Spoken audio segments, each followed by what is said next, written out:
ओम श्री गणपति नमः। श्री गणेश की वंदना कर, जिनके स्वामी शुक्रदेव तथा माता लक्ष्मी की आराधना कर, इष्ट देव का ध्यान रख, गुरुजनों को नमन कर अभिनंदन करते हैं आपका वरुण स्टोर द्वारा प्रस्तुत आज के दैनिक पंचांग में। यह दैनिक पंचांग हम नित्य प्रस्तुत किया करते हैं और इसमें डेटा जो भी प्रयुक्त होता है दिक पंचांग से लिया जाता है, छवि तथा ध्वनि गूगल से ली जाती है और यह प्रस्तुति आप तक यूट्यूब के माध्यम से, यूट्यूब के सौजन्य से हम आप तक सफल पूर्वक पहुंचा पाने में समर्थ होते हैं। जी हाँ, जिस प्रकार पंचांग के 5 अंग होते हैं, उसी प्रकार इस प्रस्तुति के दैनिक पंचांग के भी 5 भाग। पहला भाग पंचांग मुहूर्त और ग्रहों के गोचर से संबंध रखता है और इसी पहले भाग में से पंचांग और मुहूर्त को लेकर आपके सुझाव के अनुरूप इस प्रस्तुति का लघु रूप हम नित्य प्रस्तुत करते रहे।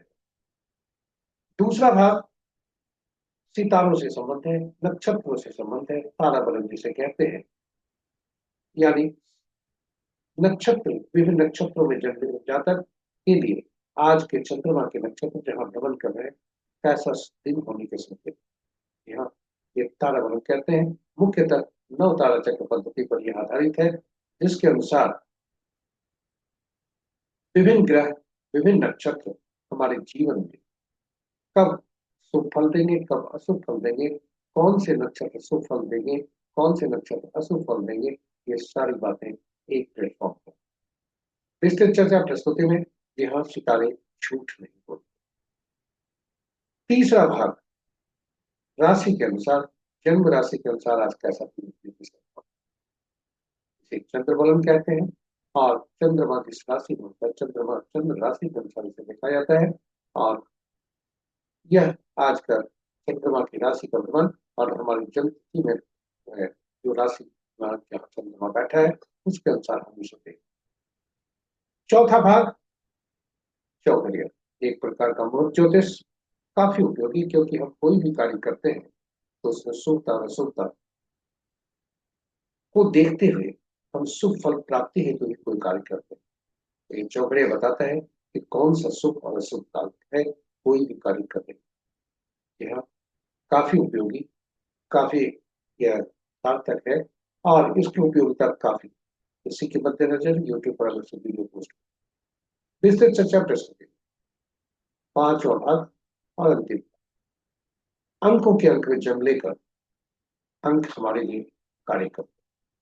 जी हाँ, अंकों के साथ हम बराबर जुड़े रहते हैं और अंक हमारे लिए सकारात्मक और नकारात्मक ऊर्जा के साथ साथ वे अपनी गति में हमारी गतिविधियों को भी प्रभावित करते हैं।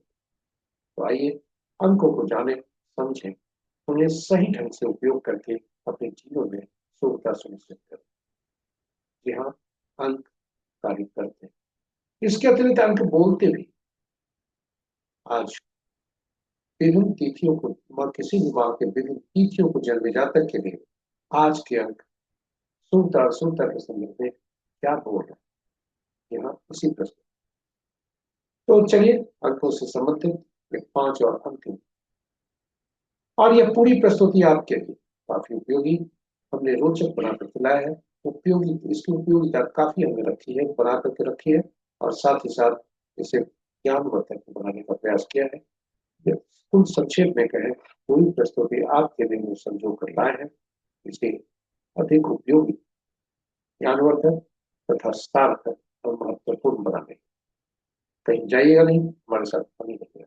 जी हाँ, आपको पुराणों के अनुसार, पुराणों में लिखा है कि पंचांग को सुनने मात्र से गंगा तुल्य लाभ होता है और अनुसरण करने से कितना लाभ होता है या इसे हम शब्दों में नहीं बता सकते। यहाँ पंचांग की महत्ता काफी है। यह केवल शुभ मुहूर्त जानने का माध्यम नहीं, यह हम सबकी निर्णय क्षमता को सुदृढ़ करता है, आत्मबल बढ़ाता है। पंचांग प्रकृति और ब्रह्मांड की ऊर्जा के साथ संतुलन स्थापित करने में सहायक होता है, जिसके फलस्वरूप हम सबके जीवन में शांति, समृद्धि और सकारात्मकता का संचार होता है। अतः पंचांग का अनुसरण करके हम अपने जीवन को अधिक सफल और समृद्ध बना सकते हैं। तो चलिए आइए पंचांग की महत्ता सुनने से लेकर उसका अनुसरण करने से उसकी महत्ता को समझते हुए आइए हम सब पंचांग को सुने, अनुसरण करें और अपने जीवन में शांति, समृद्धि, सकारात्मकता का संचार सुनिश्चित करते हुए जीवन को अधिक सफल और समृद्ध बनाएं। साथ ही साथ साझा करें प्रस्तुति को अपने मित्रों, परिजनों का शुभेच्छुओं के संग, ताकि वे भी पंचांग को सुनकर और पंचांग का अनुसरण करके अपने जीवन को में शुभता ला सके, जीवन को सफल और समृद्ध बना सके। इन्हीं शब्दों के साथ हम प्रस्तुति में चलते हैं जय श्री राम का नाम लेकर, और साथ साथ हम जहाँ राम है वही हनुमान। जय श्री राम, जय श्री जय राम। स्वागत है आपका आज के दैनिक पंचांग। यहाँ आरंभ में जो हमने कहा था कि पंचांग की भूमिका काफी है हमारे जीवन में, मात्र सुनने से इसका लाभ होता है। तो चलिए आइए पंचांग के तरफ चलते हैं। आज का दिनांक 6 फरवरी 2026, फाल्गुन पक्ष कृष्ण, शाका संवत 1947 वर्षों, विक्रम संवत 2083 कलाई और कलयुग का 5126 वर्ष। आज का सूर्योदय 6:31 पर, सूर्यास्त 5:37 पर, sunrise at 6:31 AM and sunset at 5:37 PM। आज का दिशा शुभ पश्चिम है। फिर भी इस दिशा में यात्रा करने को बाध्यता हुई तो जौ खाकर या दूध का सेवन कर यात्रा में शुभता लाए। पंचांग के पांचों अंग इस प्रकार: वार शुक्रवार, तिथि देर रात्रि 1:18 तक पंचमी जो पूर्णा तिथि के अंतर्गत आता है, उसके बाद षष्ठी जो नंदा तिथि के अंतर्गत आता है। नक्षत्र रात्रि के 0:23 तक हस्ता, उसके बाद चित्र। और आज का दिन का आरंभ हस्ता के दूसरे पद से हो रहा है, जो कि दिन के 11:35 तक रहेगा। उसके बाद हस्ता का पद तीसरा संध्या 5:58 तक, और पद चौथा देर रात्रि मध्य रात्रि के 0:23 तक। उसके बाद चित्रा का आरंभ होता है, क्योंकि मंगल का नक्षत्र है। वह कल भोर में सूर्योदय के बाद 6:51 योग देर रात्रि 11:37 पर धृति, उसके बाद शूल और करण दिन के 12:45 तक कौलव, तत्पश्चात देर रात्रि 1:18 तक तैतिल और फिर कर। तो ये रहे हमारे पंचांग के पांचों अंग। महत्वपूर्ण मुहूर्त में जाने के पूर्व भोलेनाथ का वास देखते हैं कि भोलेनाथ का वास करना है, उनकी सूक्ता कैसे। जय भोलेनाथ, ओम नमः शिवाय। ओम नमः शिवाय। जब तक पंचमी तिथि है, भोलेनाथ नंदी पर सवार है, जो कि अभिष्ट सिद्धि के लिए काफी उपयोगी। और तत्पश्चात भोलेनाथ षष्ठी जब होता है तो पूजन पर जाते हैं। जय भोलेनाथ, ओम नमः शिवाय। ओम नमः शिवाय। महत्वपूर्ण मुहूर्त के अभिजीत मुहूर्त 11:41 से 12:26 तक, अमृतकाल संध्या 6:02 से 7:44 तक, विजय मुहूर्त अपराह्न 1:55 से 2:39 तक, और गोधूली विग्रह संध्या 5:34 से 6 बजे तक संध्या तक, और निशिता मुहूर्त देर रात्रि 11:38 से मध्य रात्रि 0:29 तक। रात्रि में किए जाने वाले पूजा पाठ, जब तक साधना, तंत्र मंत्र आदि के लिए निशिता मुहूर्त श्रेष्ठ हुआ करते हैं। मुहूर्त में राहु काल दिन के 10:40 से 12:04 तक, गुलिक काल प्रातः 7:54 से 9:17 प्रातः तक, यमगंड अपराह्न 2:50 से 4:14 तक, यानी कल भोर तक। वर्ज मुहूर्त प्रातः 7:51 से प्रातः 9:35 तक। और ये रहे हमारी महत्वपूर्ण शुभ और अशुभ। ग्रहों की आकाशीय स्थिति को यदि देखें तो अंश के अनुसार बुध देव आज राशि परिवर्तन किए हैं, जब कुंभ राशि में आए हैं, इसलिए शून्य अंश पर है और ये कमजोर अवस्था में है। शुक्रदेव भी कुंभ राशि में आ चुके हैं, इसलिए ये भी कमजोर अवस्था में है। और शनिदेव अंश के अनुसार कम चल रहे हैं, इस अंश उनका कम है, इसलिए ये भी कमजोर अवस्था में। इस प्रकार 3 ग्रह कमजोर अवस्था में, शेष ग्रह मजबूत अवस्था में अंश के अनुसार। मंगल देव और बुध देव अद्वितीय अस्त चल, इस प्रकार राशि के अनुसार यदि देखा जाए तो मित्र राशि में 3 ग्रह, शत्रु राशि में 3 ग्रह और सम राशि में 3 ग्रह है। अपनी राशि में कोई ग्रह नहीं। चंद्र मंगल और शुक्र ये स्वतंत्र, ये इन राशियों में कोई ग्रह नहीं है। और शनि की राशि में 5 ग्रह, बुध की राशि में 2 ग्रह, शेष ग्रहों की राशियों में एक एक ग्रह। नक्षत्र के अनुसार यदि ग्रहों को देखा जाए तो मित्र नक्षत्र में 2 ग्रह, शत्रु नक्षत्र में कोई ग्रह नहीं, सम नक्षत्र में 3 ग्रह और अपने ही नक्षत्र स्व नक्षत्र में 4 ग्रह है। चंद्रमा हस्ता में, बृहस्पति पुनर्वसु में, शनिदेव उत्तरा भाद्रपद में और राहुदेव सप्तम। इस प्रकार 4 ग्रह अपने नक्षत्रों। केतु सूर्य और बुध ये स्वतंत्र ग्रह हैं क्योंकि इनके नक्षत्र में कोई ग्रह नहीं है और किसी भी ग्रह का न तो राशि परिवर्तन न नक्षत्र परिवर्तन है। चंद्रदेव और के राशि नक्षत्र में 3 ग्रह, मंगल देव के नक्षत्र में 2 ग्रह, केतु सूर्य बुध के नक्षत्र में कोई ग्रह नहीं और शेष ग्रहों के नक्षत्र में एक एक ग्रह। इस प्रकार पहले भाग की प्रस्तुति यहाँ पर समाप्त होती है। आज इस शुक्रदेव का राशि परिवर्तन था पूर्व में, जो कि सूर्योदय के समय जिसमें हम आज पंचांग आपके समक्ष प्रस्तुत है हो चुका है। और इस प्रकार हम आपको ले चलते हैं दूसरे भाग। यहाँ सितारे झूठ नहीं बोलते, सितारा क्या कहते हैं, तारा बल विषय नाम है। यहाँ सितारे के अनुसार इसका नाम तारा बलम के आपके समझ जो सूची रखी हुई है, यह तारा बलम की पूरी सूची है। इसके तारा बलम के जहां लिखा है उसके समक्ष जितने नक्षत्रों के नाम है वह चंद्रमा के गोचर से संबंध रखता है और तारा बलम के नीचे जो नक्षत्रों के नाम है वह जन्म पत्रिका में हमारा आपका चंद्रमा जिस नक्षत्र में है वह बताता है। दोनों जहां मिलते हैं वह आज का फलित होता है और वह शुभ और अशुभ दोनों हो सकता है। कुल 9 परिस्थितियां बन सकती। आज का तारा जन्म, संपत, विपत, क्षेम, प्रत्ययी, साधक, नैधन या मित्र में हो सकता है। जब भी आज का तारा संपत, क्षेम, साधक, मित्र में हो तो वह शुभता के तरफ इशारा करता है और जब आज का तारा जन्म, विपत, प्रत्ययी और नैधन में हो तो अशुभता की तरफ इशारा करता है। शुभता की तरफ जब भी तारे आज बोले तो वह इसका तात्पर्य है कि हम दैनिक कार्य को करते ही हैं, साथ ही साथ हमें नए कार्य का आरंभ कर सकते, इसकी हमें इजाजत जी। तारे क्या कह रहे हैं, आप नए कार्य का आरंभ कर सकते। वहीं जन्म, विपत, प्रत्यय और नैधन में है तो तारे हमें रोक रहे हैं कई नए कार्यों को आरंभ करने से। साथ ही साथ यह भी इंगित कर रहे हैं कि दैनिक कार्य में थोड़ा सावधानी बरतें ताकि कोई अशुभता की गुंजाइश। तो ये रहे हमारे तारा बलम के बारे में कुछ संक्षिप्त परिचय।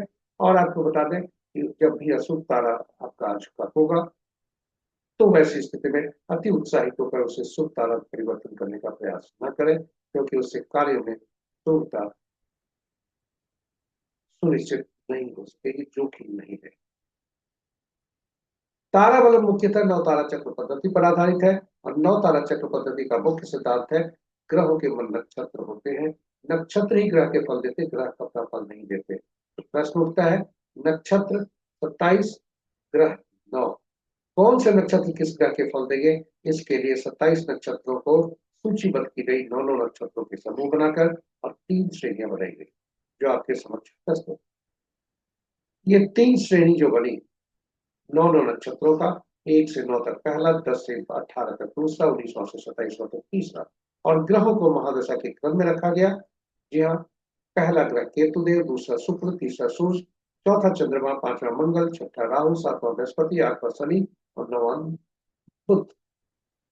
घड़ी की सुई की दिशा में ही आगे बढ़ और इस प्रकार पहला ग्रह जो केतुदेव बने, इनको हर श्रेणी में से पहला नक्षत्र जो बना यानी पहला 10वां 19वां नक्षत्र इनका स्वामित्व मिला। घड़ी की सुई की दिशा में आगे बढ़ते हुए शुक्र को जो दूसरा ग्रह हुए इन्हें दूसरा 11वां 30वां नक्षत्र का स्वामित्व मिला। वहीं सूर्य देव को तीसरा 12वां 21वां, चंद्रदेव को चौथा 13वां 22वां। इस प्रकार घड़ी की सुई की दिशा में आगे बढ़ते हुए बुध देव को 9, 18वां 27वां नक्षत्र का स्वामित्व मिला। और यह सूची इस प्रकार आप इसे सहेज कर रख सकते हैं, यह आपके लिए काफी उपयोगी हो सकता है।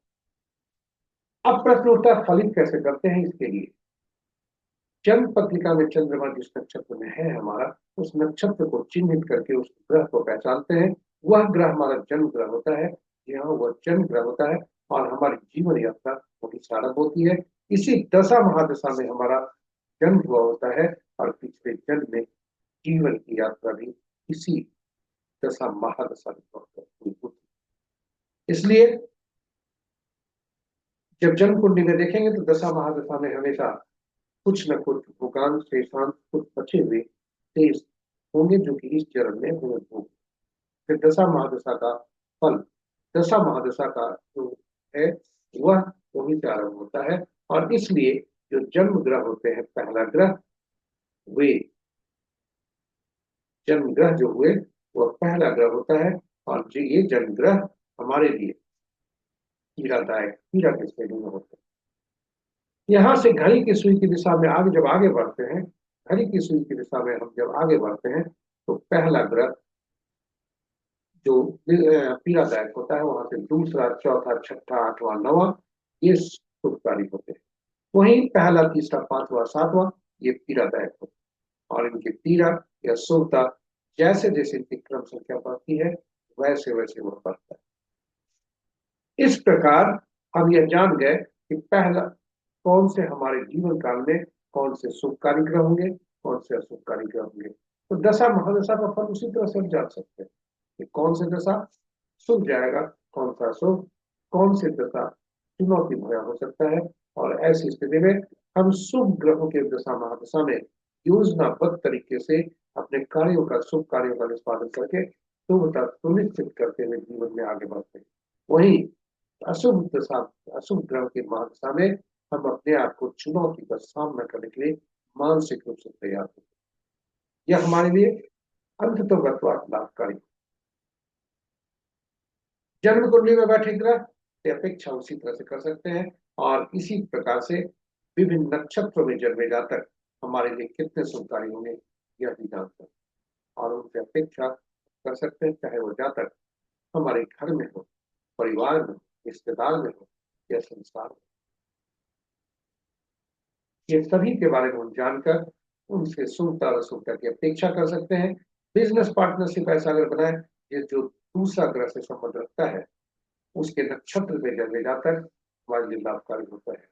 जन्म कुंडली में बैठे दूसरा ग्रह जहां बैठते हैं उस राशि से संबंधित, उस ग्रह से संबंधित और उस भाव से संबंधित यदि कार्य किए जाए तो संपत्ति का लाभ। ये संक्षेप में आपको बताया, इसे आप काफी उपयोगी है। जी हाँ, यह नवतारा चक्र पद्धति काफी उपयोगी है। इसे नवतारा चक्र पद्धति पर हमने अलग से यूट्यूब पर वीडियो पोस्ट करके रखा है जिसमें आपके लिए हमने विस्तार से चर्चा की है, उसे ज्ञानवर्धक बनाने का प्रयास किया है। साथ ही साथ उस चर्चा में भगवान राम, माँ सीता तथा पवन को हनुमान की खोली रखी है और आपस में संबंध को इस बीच में। तो चलिए वापस में चलते हैं हम ताराबलम पर और देखते हैं ताराबलम आज के क्या देखते हैं। यहाँ आज का चंद्रमा हस्ता नक्षत्र से गोचर कर रहे हैं और उसके बाद मध्य रात्रि 16:23 के बाद ये चित्रा नक्षत्र मंगल के नक्षत्र में जाएंगे और ये अपने अपने नक्षत्रों के नाम से हम शुभता अशुभता देख सकते। यदि हम संक्षेप में कहें तो भरणी, पूर्वा, फाल्गुन या पूर्वाषाढ़ नक्षत्र, उदाहरण स्वरूप यदि में जन्म हुआ है भरणी, पूर्वा, फाल्गुन या पूर्वाषाढ़ नक्षत्र में तो पहला भाग विपद का है, दूसरा भाग क्षेम का है। वहीं यदि किसी जातक का जन्म पुनर्वसु, विशाखा, पूर्वा भाद्रपद में है तो पहला भाग अति पीड़ादायक, दूसरा भाग और आज पुनर्वसु, विशाखा, पूर्वा भाद्रपद नक्षत्र तथा पौष या पुष्य कहे अनुराधा और उत्तराफाड़ भाद्रपद नक्षत्र के लिए दिन तो नहीं। यानी पहला भाग पुनर्वसु विशाखा पूर्वा भाद्रपद के लिए और दूसरा भाग पौष अनुराधा और उत्तरा भाद्रपद नक्षत्र में जन्मे जातकों के लिए अति पीड़ादायक। तो संक्षेप में ये हमने चर्चा की और उपाय के तौर पर हमने आपको पहले भी कहा था कि जोखिम नहीं ले, क्योंकि यह क्षणिक है।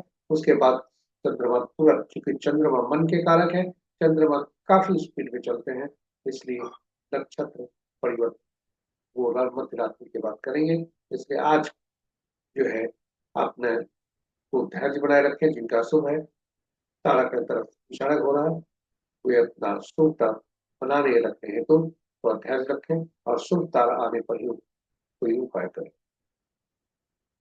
और किताबों में जो लिखा है वो अपुष्ट है, यह आपके समक्ष प्रस्तुत है। जी हाँ, अब हम चलते हैं। आपको पुनः बता दें कि कोई भी इसमें जोखिम नहीं ले इन उपायों को करके। जी हाँ, अब आपको ले चलते हैं तीसरे भाग में। तीसरा भाग राशि के अनुसार आज कैसा दिन है। तो आज चंद्रमा का राशि परिवर्तन नहीं है और इस प्रकार चंद्रदेव कन्या राशि में भ्रमण करें और कन्या राशि में भ्रमण करने के कारण इसे चंद्रवर्ण के अनुसार जो आज का शुभता और अशुभता के बारे में इन राशियों के नाम है। शुभ राशियों के में मेष, कर्क, कन्या, वृश्चिक, धनु और मीन राशि के जातक के लिए शुभता के संदेश है, संकेत है, राशि बता बोल रहे हैं। जी हाँ, और शेष राशियों के बारे में कुछ इंगित कर रहे हैं कि उन्हें ईश्वर का ध्यान देना चाहिए और अपने कार्यों में सावधानी बरतनी चाहिए। उनके में उन राशियों के लिए शुभता के संकेत नहीं। इसी के साथ हम आपको लेकर चलते हैं चौथे भाग में, चौघरिया। जी हाँ, चौघरिया एक प्रकार का मूर्ख ज्योतिष जो कि शुभ और अशुभ काल दर्शाता है। यह को अवधि बताता है कि कौन सी अवधि में कार्य करने से शुभता होगी, कौन से कार्यों में अवधि में कार्यों को करने से अशुभता हो सकती है।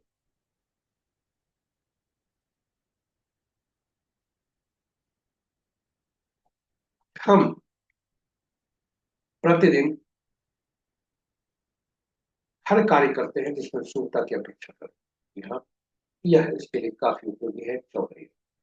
चौघरिया की उपयोगिता को देखते हुए हमने YouTube पर अलग से वीडियो पोस्ट करके रखा है, हिंदी और अंग्रेजी। संक्षेप में बता दें, कुल 8 चौघरिया दिन के होते हैं, 8 चौघरिया रात्रि के होते हैं।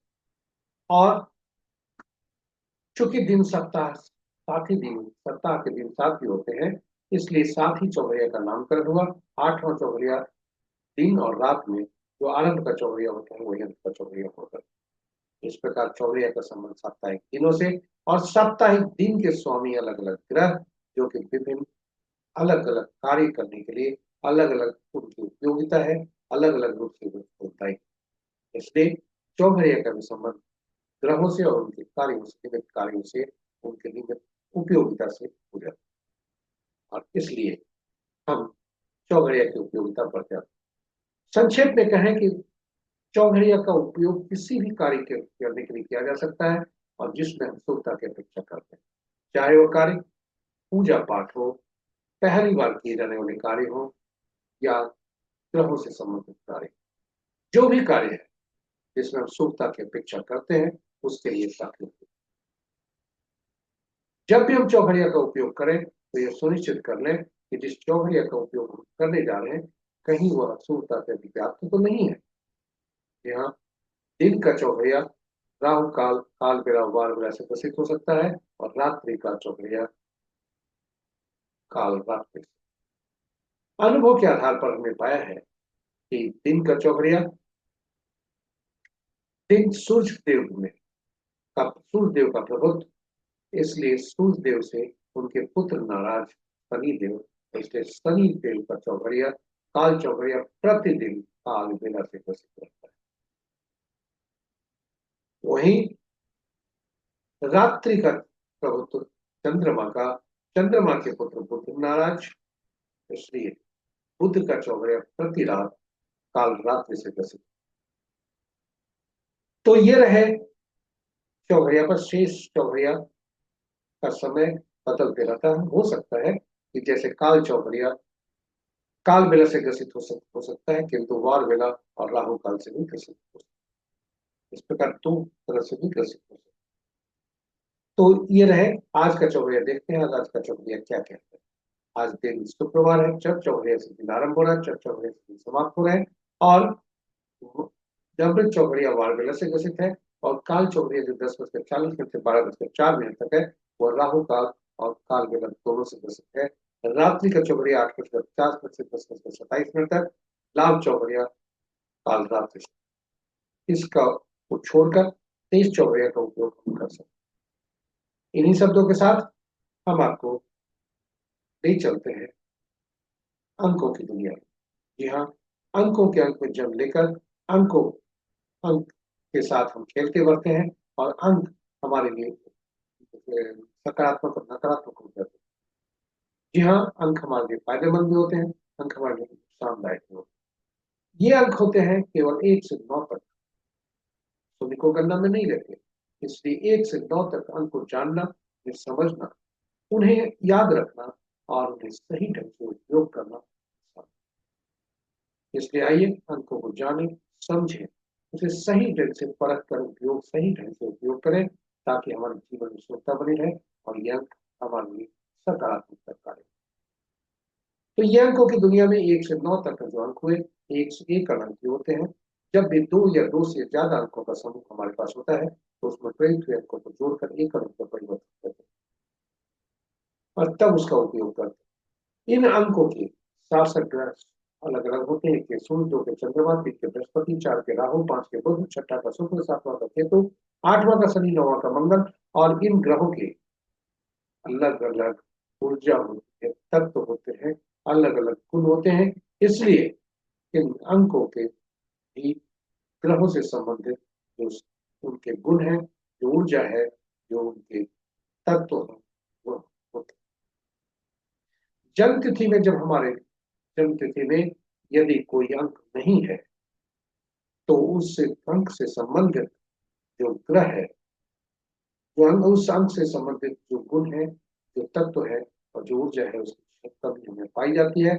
वहीं कोई अंक यदि 3 से ज्यादा बार रिपीट हुए हैं, पुनरावृत्ति हुई है, तो उस अंक से संबंधित जो गुण, तत्व और ऊर्जा की अधिकता पाई जाती है। दोनों स्थिति अच्छी नहीं। अंकों के गुण, अंक तो शासित होते हैं ग्रहों से, और इनके गुण, तत्व और ऊर्जा के अनुसार इनको अंकों की दुनिया में विभिन्न नामों से पुकारा जाता है। एक को राजा, सरकार या नौकरी करने वाले व्यक्तियों के लिए बॉस से, 2 को रानी या पार्टनर से, 3 को गुरु या सलाहकार से, 4 को शरारती तत्वों से, झांसा देने वाले व्यक्तियों से, झूठ फरेब करने वाले व्यक्तियों से, 5 राजकुमार से, 6 मंत्री या सुख सुविधा प्रदान करने वाले व्यक्तियों से, 7 धर्मगुरु से, 8 धर्मगुरु से कहें और जो ऐसे व्यक्ति जिन्हें भविष्य में होने वाली घटनाओं का पूर्वाभास हो, पूर्वानुमान हो, 8 अधीनस्थ से, यानी हमारे नीचे तबके के लोग, हमारे अधीन कार्य करने वाले लोग, न्यायालय से, और 9 सेनापति से, पुलिस और डॉक्टर से। इन्हीं नामों से पुकारा जाता है, और इनके नाम को भी अगर देखा जाए, जिससे उनके गुण पता चलते हैं, तो आपस के संबंध भी कुछ हद तक हम आकलन कर सकते हैं। दुश्मन अंक हम थोड़ी देर में पहचानेंगे। और ये जब हम जन्म लेते हैं, तो जन्म लेने के बाद के समय ईश्वर हमें कुछ अंक उपहार में देते हैं, और वह जन्म तिथि के रूप में होता है। जन्म तिथि में तिथि, माह और वर्ष हुआ करते हैं। तिथि और माह 1 अंक या 2 अंकों के हो सकते हैं, और वर्ष 4 अंक। जब भी तिथि, माह, वर्ष या गणना कहीं भी तिथि और माह में या गणना में 11, 22, 33 आते हो, तो वैसी स्थिति में इनका संबंध भविष्य की पिछले जन्म में की आत्मा से, और वह आत्मा जो पिछले जन्म में कुछ कार्य नहीं कर पाई थी, इस जन्म में यह प्राथमिकता उनकी रहनी चाहिए कि वो कार्य करें। यहाँ वही 13, 14, 16, 18, 19 होता है तो इसका तात्पर्य है पिछले जन्म में का कर्ज, अपने कर्म के अनुसार कुछ हम गलत किए थे, इसलिए इस जन्म में हम उस कर्म को ठीक करने का प्रयास करें। तो 13, 14, 16, 19। अब हमने अंकों को आप देखें, ये जो हमने जन्म तिथि दी है जो गूगल से लिया है, शैक्षणिक उद्देश्य से, इनकी जन्म तिथि आज 6/2/1983। एक अंक में परिवर्तित किया, 6, 2 और 3 आए, फिर 11 जुटे, सभी को जोड़ा तो 11 हुए और 11 को फिर जोड़ा गया तो हुए।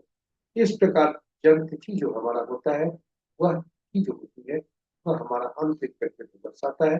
मूलांक होता है बोलचाल की भाषा से ड्राइवर का, क्योंकि हमारे मन मस्तिष्क को वही चलाता है। जी हाँ, मूलांक। भाग्यांक हमारा तिथि माह और वर्ष को मिलकर के होता है, एक अंक में परिवर्तित करते हैं और उसे बोलचाल की भाषा में कंडक्ट करते हैं। तिथि माह को जोड़कर एक अंक में जो परिवर्तित करते हैं तो वह एटीट्यूड नंबर के और कहलाता है, अचीवमेंट नंबर कहलाता है और इसे यह हमारा बाहरी व्यक्तित्व दर्शाता है। और साथ ही साथ एंजल नंबर वर्ष से निकलता है, जो कि वर्ष के अंकों को जोड़कर एक अंक में परिवर्तित करके पुरुष के लिए 11 से उसमें घटाते हैं और महिला के लिए 4 उसमें जोड़ते हैं। इस प्रकार इस जातक का मूलांक 6, भाग्यांक 2, इनका जो एटीट्यूड नंबर है 8 और इनका एंजल नंबर भी 8। अब अंकों को यदि सबसे अंक ज्योतिष का जो मूल सिद्धांत है जिस पर पूरा अंक ज्योतिष घूमता है वह है मूलांक और भाग्यांक के आपस में संबंध। जी हाँ, ड्राइवर और कंडक्टर का आपस का रिलेशन। बस को चलने में दैनिक जीवन में जिस प्रकार ड्राइवर और कंडक्टर का कोऑर्डिनेशन जरूरी है, अच्छे संबंध जरूरी है, उसी प्रकार ड्राइवर और कंडक्टर को भी हमारे जीवन में शुभ होना, आपस में मित्र होना अत्यावश्यक। यदि ये शत्रु हो गए तो फिर हमें ऐसे अंकों की भी व्यवस्था करनी है, ऐसे अंकों को पहचानना है जो अंक हमारे जीवन में हमारे जन्म होने में उपलब्ध नहीं है और इन दोनों के मित्र है। वही ऐसे अंकों को भी पहचानना है जो कि बार बार कम से कम 2 बार या 2 से कम बार आए। इन अंकों को पहचान कर हम उचित कर करके उनको सही ढंग से नाम लेकर अंक लेकर और उसे उपयोग कर सकते। तो ऐसा कैसे पहचाने कि कौन सा अंक इनके लिए ज्यादा है कौन सा अंक कम है? तो इन अंकों को आप देखें, आपके समक्ष 200 बीट की दो सारियां रखी हुई है, एक परमानेंट है जो कि उदाहरण स्वरूप, और इन जातक का जो है अलग से निकाला गया। इन अंकों में देखें तो 5 और 7 इनके मिसिंग अंक। जी हाँ, 5 और 7 मिसिंग अंक है और इनके थॉट प्लेन को देखें तो 7% रिजल्ट दे रहा है, इनके विल पावर को 66% और इनके कार्यशैली को 66%। वहीं इनका जो इंटेलिजेंसिया लेवल है 60% है, वहीं इनकी जो इमोशनल लेवल है 33% है और इनका जो प्रैक्टिकल एस्पेक्ट है वो 68%। किंतु यदि ड्राइवर और कंडक्टर आपस में शत्रु हो गए तो अंक हम कहाँ से लाएंगे? तो वो अंक 5 या 7 हो सकता है या 4, 9, 3, 1, 6 हो सकता है। तो चलिए अंकों को कैसे जाने कि इनके कहाँ से लाएंगे, कैसे लाएंगे, कौन सा? इसके लिए सबसे पहला काम करते हैं कि अंकों को पहचानते हैं कि कौन सा अंक होगा और कहाँ से होगा। जी हाँ, अंक का ऐसा होना चाहिए जो जीवन भर वह अंक काम करे और वह अंक होता है, हो सकता है नामांक, क्योंकि बाकी अंकों को जब हम प्रयोग करेंगे तो जीवन के किसी मोड़ पर वो आएगा, किंतु हम यदि नामांक का प्रयोग करें जो कि ईश्वर के, धरती के ईश्वर माता पिता द्वारा दिए गए हैं, तो वह होता है हमारा नामांक। आप कहेंगे नाम में तो अक्षर होते हैं, अंक कहाँ से आए? यहाँ हर अक्षर के मूल्य हुआ करते हैं, इसलिए नाम में प्रयुक्त हुए अक्षरों को उनके अंकीय मूल्य में परिवर्तित करके और फिर एक अलग में जोड़कर हम उसे देखते हैं। नाम का पहला अक्षर भी उतना ही महत्वपूर्ण होता है, पहले शब्द भी महत्वपूर्ण होते हैं। इसे नाम का पहला अक्षर भी मूलांक और भाग्यांक का शत्रु होती है। तो आज का जातक जिनका जन्म तिथि है उनके नाम है एस श्रेष्ठ। ये एस श्रेष्ठ, यहाँ ये श्रेष्ठनाथ का नाम आपने सुना होगा, इंडियन क्रिकेटर श्रेषन इनका नाम है, जो कि इंडियन क्रिकेटर। इनका नाम का पहला अक्षर 3 जा रहा है और नाम का नामांक 4 पर जा रहा है। इनका मूलांक 6 है, याद रखेंगे, भाग्यांक 2 है। अब इनको हम तालमेल करेंगे कि वह सही है या गलत है। जी हाँ, 6 और 2 का संबंध और नाम का इनके साथ संबंध, क्योंकि यह रहना जरूरी है। इनका संबंध ठीक नहीं रहेगा तो फिर जीवन भर हमारे लिए बाधा का काम करेगा। तो चलिए तत्व और देखते, 1 के 8, 2 के 4, 6 8 9, 3 के 6, 4 के 8 9 4 2, 5 के कोई नहीं, 6 के 3 9, 7 के 7 9 3, 8 के 1 2 9 4 8 और 9 के 6 4 2 8 9। अब आप देखें इनके मूलांक 6, भाग्यांक 2। 2 के शत्रु कौन कौन है? 4 6 8 9, यानी इनका नामांक शत्रु हो जा रहा है। नाम का पहला अक्षर इनका मूलांक 6 और उनके शत्रुओं का 3 और 9, यानी इनका नाम का पहला अक्षर भी 3 पर जाता है, जो कि शुभ नहीं है।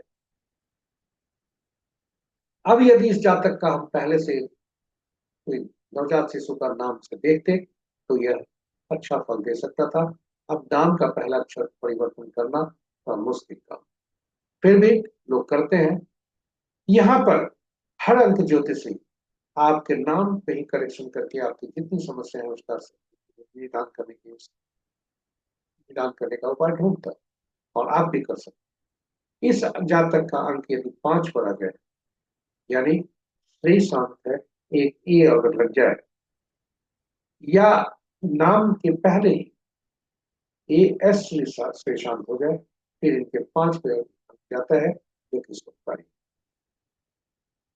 थोड़ा सा सावधानी हटी, दुर्घटना घटी और थोड़ी सी सावधानी बढ़ती गई, जीवन सुधर जाए। इसके साथ ही ये अंक जो होते हैं 1 से 9 तक में, कुछ अंक ऐसे होते हैं जो अपने के ही शत्रु होते हैं, जहाँ इनका जीवन में इनका दोबारा आना अच्छा नहीं, चाहे मोबाइल में या जैसे। तो इनका अंक देखें, 8 4 8 के 4 4 के दुश्मन, 7 7 के दुश्मन, 8 8 के दुश्मन और 9 9 के दुश्मन, अपने के ही दुश्मन।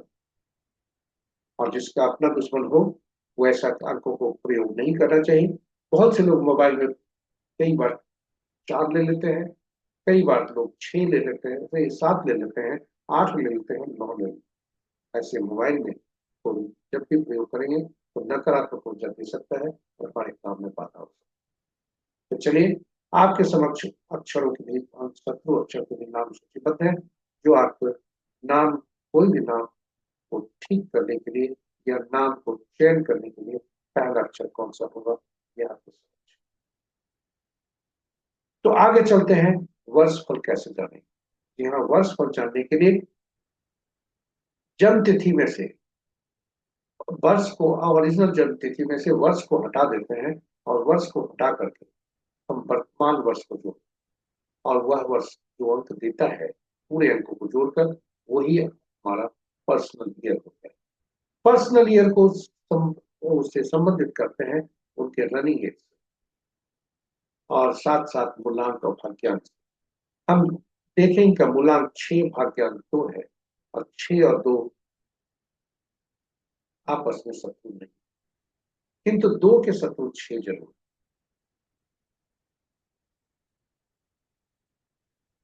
और यहाँ पर 9 जो है ये 2 के भी शत्रु हैं और 6 के भी शत्रु।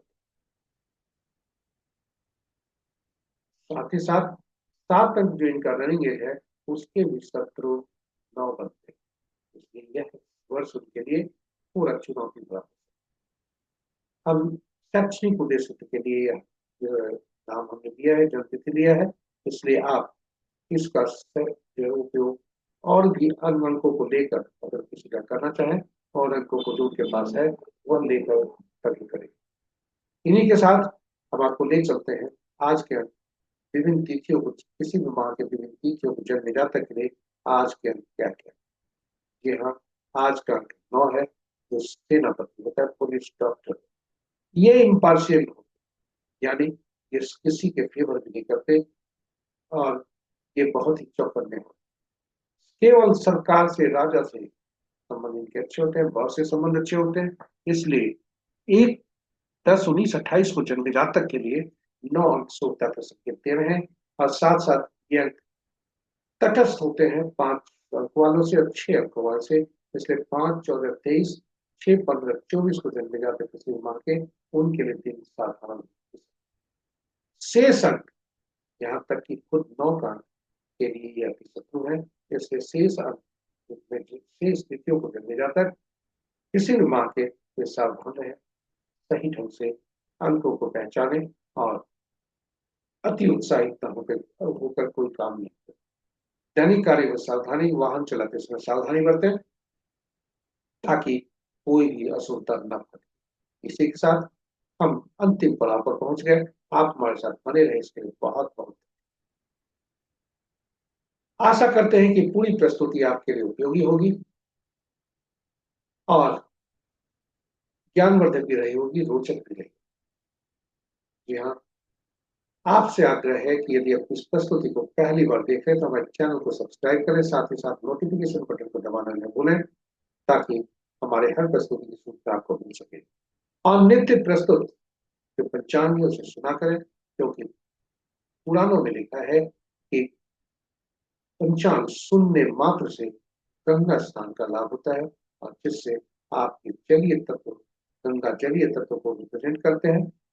तो जन्म कुंडली में जलीय तत्व है, शरीर में जो जलीय तत्व है, जन्म कुंडली में जो जलीय राशि है, उसमें बैठे ग्रह जलीय राशि के स्वामी भाव आदि शुभ होते हैं। इस प्रकार मात्र पंचांग सुनने से इतना लाभ और अनुसरण करने से जीवन सफल और समृद्ध हो जाता है। तो चलिए आइए पंचांग का अनुसरण करके अपने जीवन को गंगा तो स्नान को भी लाभ पाए, साथ ही साथ अपने जीवन को अधिक सफल और समृद्ध साझा करें प्रस्तुति को अपने मित्रों, परिजनों और शुभेच्छों के संग, ताकि उन्हें भी गंगा स्नान का लाभ हो सके, वे भी पंचांग को सुनकर गंगा स्नान का लाभ प्राप्त कर सके और वे भी पंचांग का अनुसरण करके अपने जीवन को अधिक सफल और समृद्ध बना सकें। इसी के साथ हम आज के दिन तक, कल पुनः आपके साथ नई प्रस्तुति के साथ उपलब्ध होंगे। तब तक के लिए हम मंगल कामना करते हैं, प्रार्थना करते हैं आज के देवता सुखदेव से, मां लक्ष्मी से कि उनका आशीष, उनकी असीम कृपा पर बनी रहे। आपका दिन आज का शुभ हो। जय सुखदेव, जय मां लक्ष्मी।